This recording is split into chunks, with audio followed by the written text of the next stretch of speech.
بعد ماتش الاهلي وباتشوكا جمعني مكالمه مع الكابتن محمد الشناوي حارس مرمى الاهلي، وسالته عن جمله انا ماشي وايه وصله لحاله الغضب دي بعد الماتش. الشناوي قال لي بالظبط انا ما قلتش انا ماشي من النادي، انا كنت داخل اهدي الجمهور وقلت لهم انتوا على راسي من فوق وعندكم حق في كل حاجه، واضطريت ارد على احد المشجعين اللي هو قال لي انت حارس او انت جون خرم والكوره بتفوت منك، فقال له يا سيدي شكرا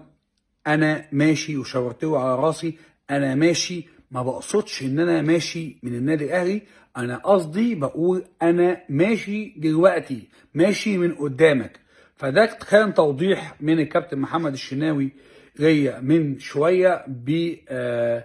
بمكالمه جمعتني بيه عشان اعرف الهدف او المقصود من جمله